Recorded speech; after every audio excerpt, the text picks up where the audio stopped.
Welcome to Different Like Me Culture with your host, Elise November, a licensed clinical social worker for more than 21 years, who brings a brand new approach to learning by providing hands-on, interactive, web-based lessons that are easy to use and implement, and focus on some of the most important topics in today's society: bullying, dementia, special needs, relationship issues, and 55-plus communities. These 4 topics are the focus of the Different Like Me Culture program. For more information, call 561-270-2280 and begin your pro-action approach towards these major challenges in our community. Call 561-270-2280 today and get started. Now, here's your host, Elise November. Hi, welcome to Different Like Me Culture. I'm your host, Elise November. Today we're joined by our guest, Sunny Netto, and I love your name. Thanks. It just reminds me of Sunny Meadows. Probably a lot of people say that. They do, yeah. Okay, so Sunny's from Wwnn Courts. I'm going to tell you a little bit first about Sunny.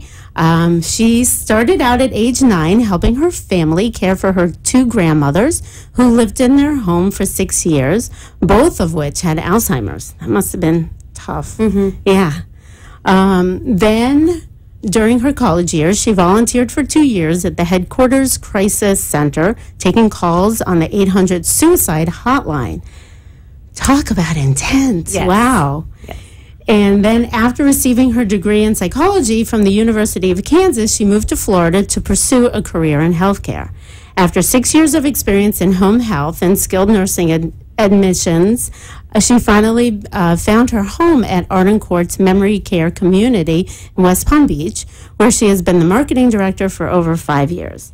Sunny also likes to volunteer at times singing for folks with dementia in various adult daycares and assisted living facilities. Mm-hmm. And next time you come on, you have to sing a song. Okay. Because I haven't heard your voice ever, but I hear you have an incredible singing voice. Oh, so next time we'll do it.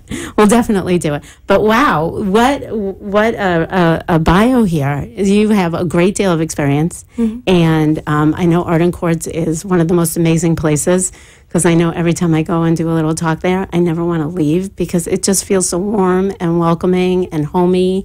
And I know you guys do really great things for a lot of people.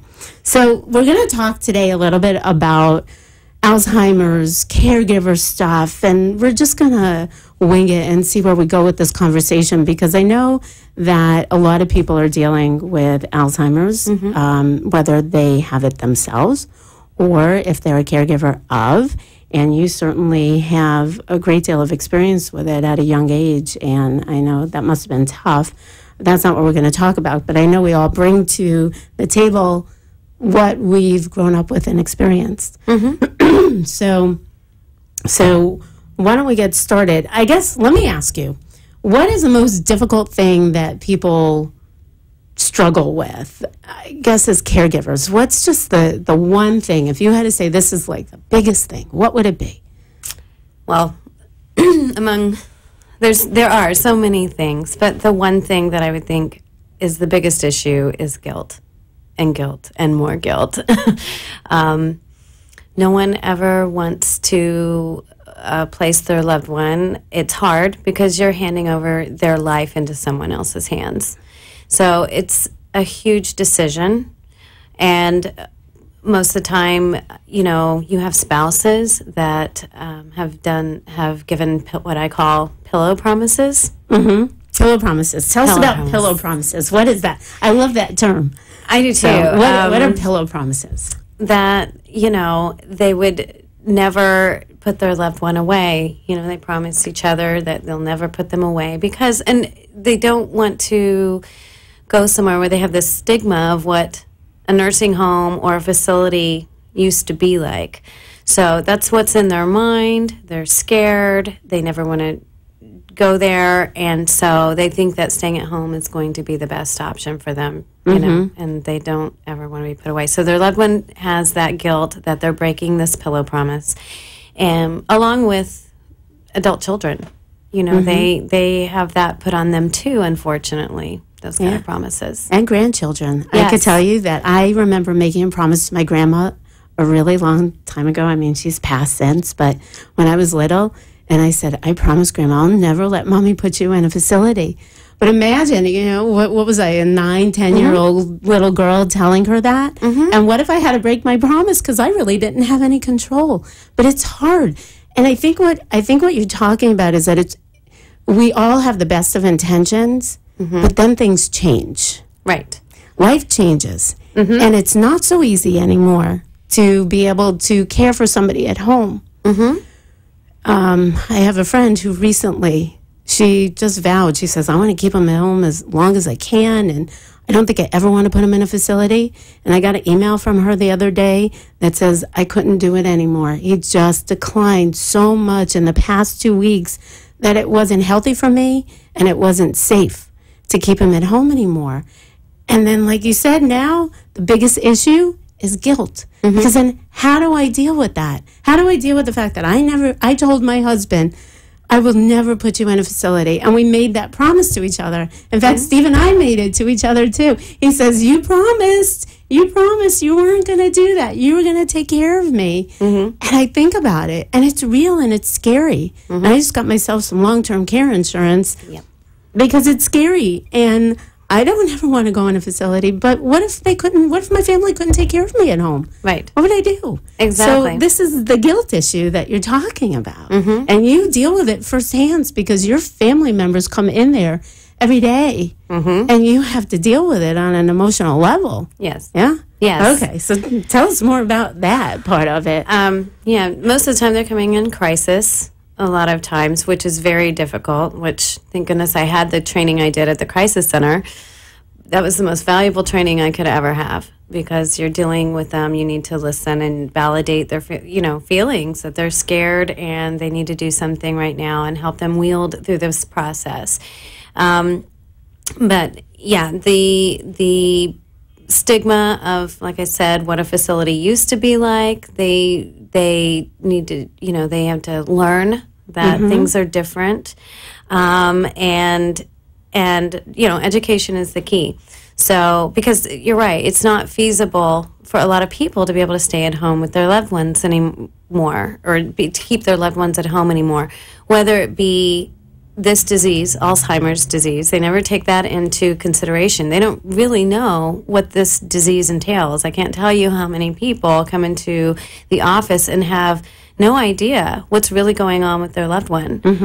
And then they're saying, wow, all these things are happening and I'm not able to control it. And many times it's not even a physical disability. It's the mental and cognitive issues, the hallucinations, the delusions, the wandering, the pacing, and the continual questions of where are we going? When are we going there? And you say, okay, I could deal with that.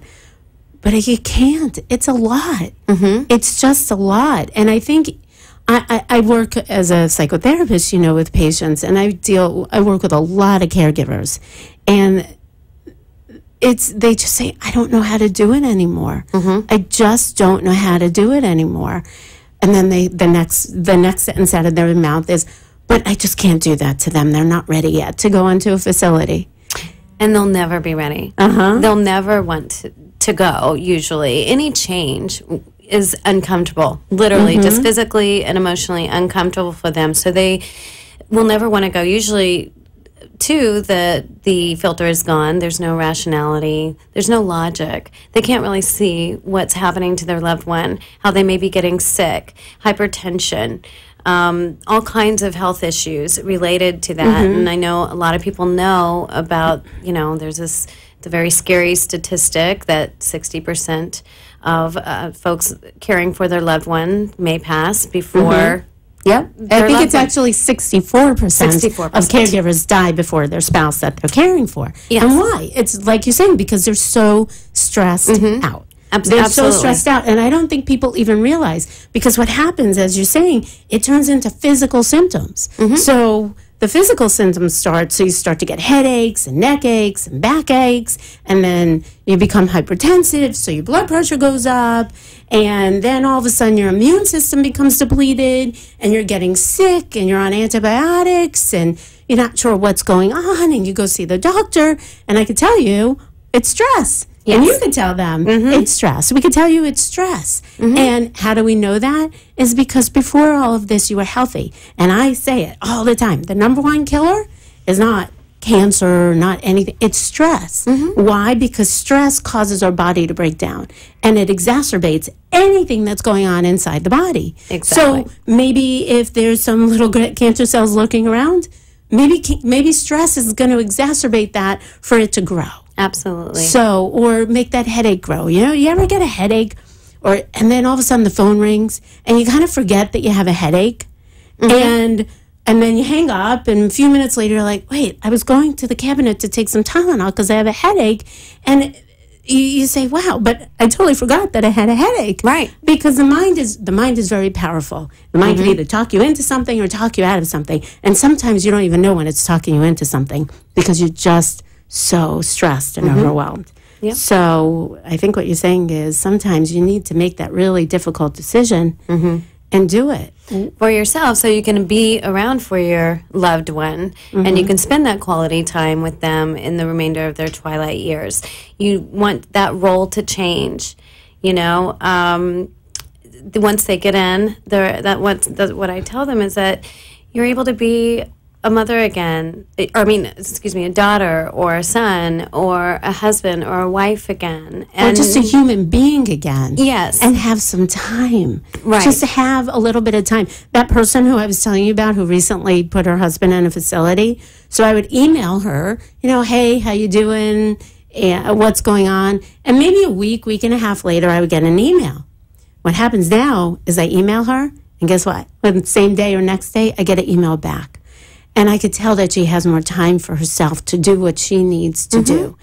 And it's amazing, but we don't realize. I mean, even just being a mom, I think about the time that it takes up to be a mom, and I wouldn't trade any second of any day, but it's challenging just to be a caregiver, whether you're a caregiver for somebody who's sick or somebody who's well. We lose sight of who we are. So, okay, so the guilt. So it comes time, and I know you and I both deal with this. It comes time to make that decision. And, you're starting to cross over that line of maybe it would be better for my loved one to go into a facility. Maybe it would be better for me. Let me just look at it. I don't want to do it yet, but I just want to look and see what's out there. And I'm sure you get a lot of those types of people who come into your facility and say, I just want to look and see what it's like. Right? Yep. And and then to make that transition, that next step, and sometimes you might see them back the next week or the next month or the next year. Or 2 years down the line, 3 years. There may be folks in my database for 5 years. I've worked with, there's people I still work with and check on that I've been working with since when I first got to Arden Courts. And those people are, they were checking out the right things, the right time to make sure that they were prepared. They weren't sure when the right time would be, and they were doing the research and the legwork and things like that. So that's helpful. It's helpful for them. They feel prepared. They know what's going on. But as things get closer, it gets more tough. Like you said, the guilt creeps up no matter how prepared you think you are. And they're getting close to that time. They come and look, and I give them a book. The first time they tour, I give them a book that says Moving a Relative with a Memory Disorder. And that helps them, and it walks them through the process. And I also do too. Some people just need to be counseled all the way along that journey, and that's fine. I encourage them to go to support groups or get a counselor or social worker to help them. And you have a support group in your facility? Yes, we do. Okay. Twice a month. The first and third Thursdays of the month from 10 a.m. to 11:30 a.m. For which we hire an LCSW, MSW to come in, a grief specialist actually, to help them deal with this grief because, as you know, it is also a grieving process. Yes. It's often called a living loss or a living death. And it's so, that crosses over. Living loss, living death. I never actually heard of that concept before. I mean, when I talk about it with my patients, I typically say it's just a drawn out grieving process that every day you wake up, it's Groundhog Day all over again, but and you just continually feel the loss every day, and it almost feels a little bit different is the way that they described it. But what did you just call it again? A living loss. A living loss is actually a little less harsh than a living death. Although many caregivers will say this is, it's a living death. But that just defines it, because every day you lose a bit of this person every single day. Right. And they may go along that process and get to where they don't know who their loved one is at all. And even while living in the home, and they've had to watch that. And for that caregiver, they've had to grieve for a lot longer, for a long time, losing their loved one, losing every bit, until they, this person that they were married to for 60 years doesn't even know who they are anymore. And it's just heartbreaking. And they've been grieving all along. By the time they get to us, they could be in any stage of the grieving process. And I let them know it's okay. This is a process. And we often, talk about the grieving process and where they're at in that, and sometimes they come in denial. They're often in denial about what's happening to their loved one, what's happening to themselves, and what's going to have to be in the future or what's coming. Maybe they're already past that. They're angry that this is happening. They've lost their loved one or losing their loved one, losing themselves, because it's not just a loss of their loved one. Like you said, they lose a part of themselves in this whole thing, and then guilt and bargaining go along with each other. The what ifs, if only I could do this, if only I could keep them at home as long as possible, if only I could be stronger, if only I could, have the patience, and I tell them, not everybody is a great caregiver. Not everybody was built that way. And even if you are a great caregiver, it just gets so stressful sometimes that you don't know what to do anymore. It just gets to be too much. Right. And that's what I tell them. With this disease, that's why we have 3 shifts of people. It takes 3 shifts for this disease. Oftentimes in the process, the disease process for one, they may be up at night. It may be part of their disease that they need to walk and pace and exit seek and wander. It may be part of their process that they need to go and hoard things or hide things, or they're paranoid or, whatnot. And that's what I tell them too. Maybe your home isn't, they're not allowed to have their disease there. And I think that it really hits home with a lot of folks. That's a really good statement. They're not allowed to have their disease at home. In their traditional home. Right. Because maybe they do need to wander and they need to pace, because there's something in their brain telling them they need to walk, they need to go. They don't know where they're going, but they need to go somewhere.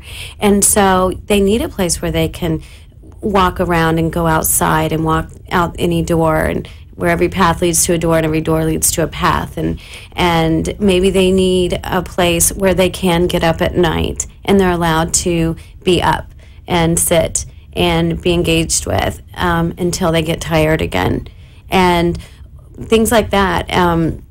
That's what I say. Oftentimes, a memory care facility is the only place that can really allow that to happen, and so they don't get agitated. I've had some really scary stories. I mean, of course, this doesn't happen to everyone, but there was a gentleman who kept his wife home, and she was very young. She's quite young. She was in her 60s, and he started putting padlocks on the door. And, one day she wakes up and looks at him and says, "Who are you? And why do you have me padlocked in this house?" It was terrifying for her. She went to the knife drawer and pulled out a knife, because some man is keeping her against her will in a house, padlocked, who she doesn't know. And that was her reality. And so after that, he did have to make a move because it was dangerous, and at that time, he didn't feel like he had to lock up the knives or whatnot. And what do you do when you have to lock up all the utensils in your house?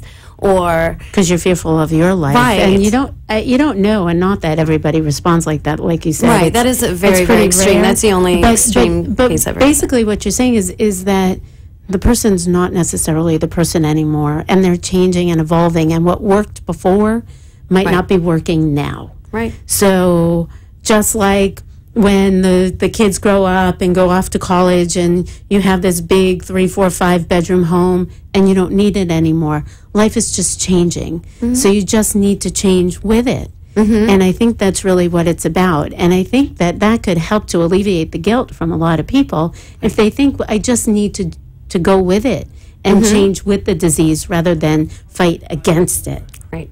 So that, I think, is just a really good thing to think about because, it's difficult. It's difficult. But I think if you think that you're doing what's best for them, like you said, at Art and Courts, I know it's a great place. And I know they could just go outside if they want to. They could go outside anytime and just sit and be. And I know it's just a beautiful little pathway. And I've seen people just walk and walk and walk and they're going somewhere. Right. And they're not stopped by another room, or they're not stopped by their family member who's saying, sit down already, it's enough, you're making me nuts, stop pacing, stop walking. And it's challenging, it's difficult. It's nervous energy sometimes, or it creates nervous energy in the caregivers. Well, it creates agitation for the person with the disease.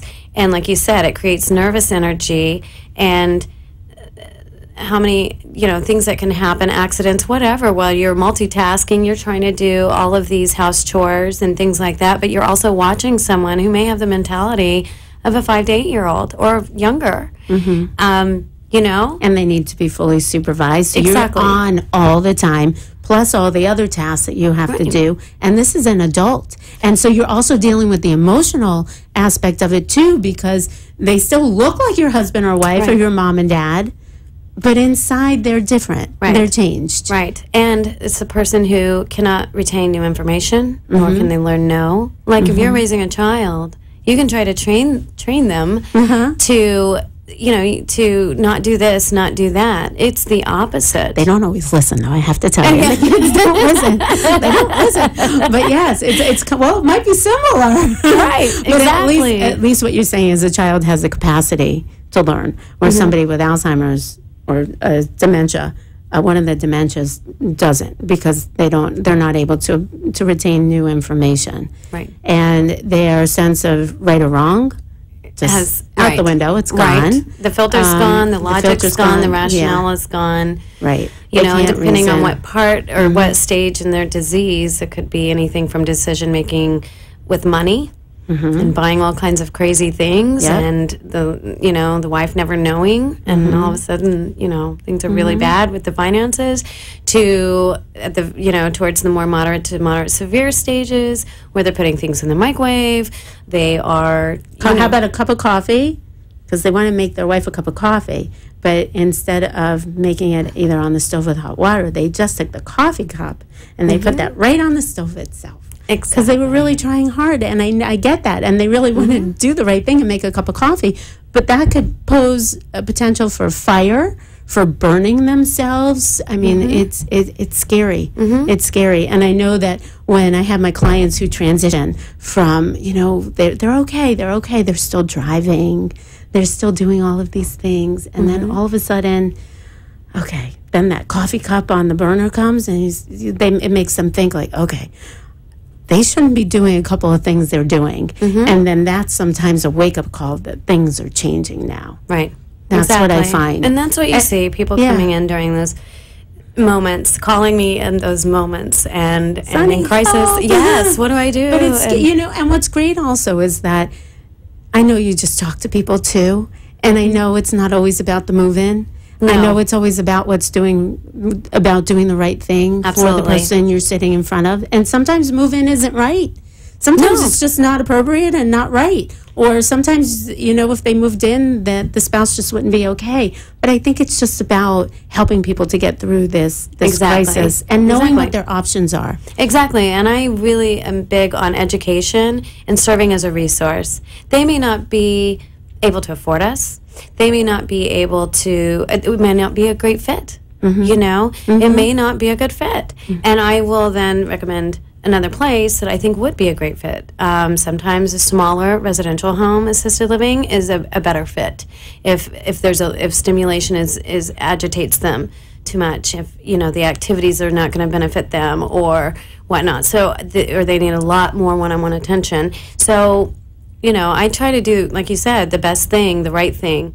And I still will talk with them, give them education and counseling, and I may never see that person again, but maybe they, you know, went and told their friend about us. And I've literally had that and said, hey, someone called me and say, my friend was not able to go to your place, but I heard about it, and I would like to come talk with you. So I'm always offering that if anyone ever wants to come and just talk, get education, get resources. How do they reach you?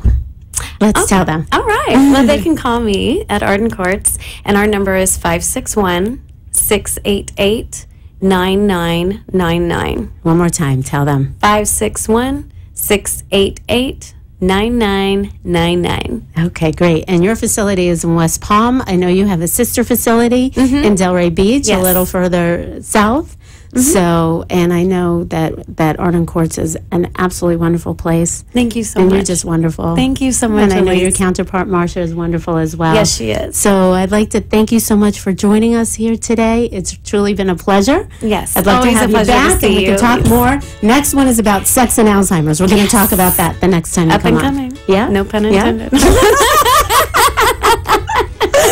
Thank you. All right, thanks, Thank Elise. you. We'll see you here next week, 6 to 6:30, Different Like Me Culture. Thank you.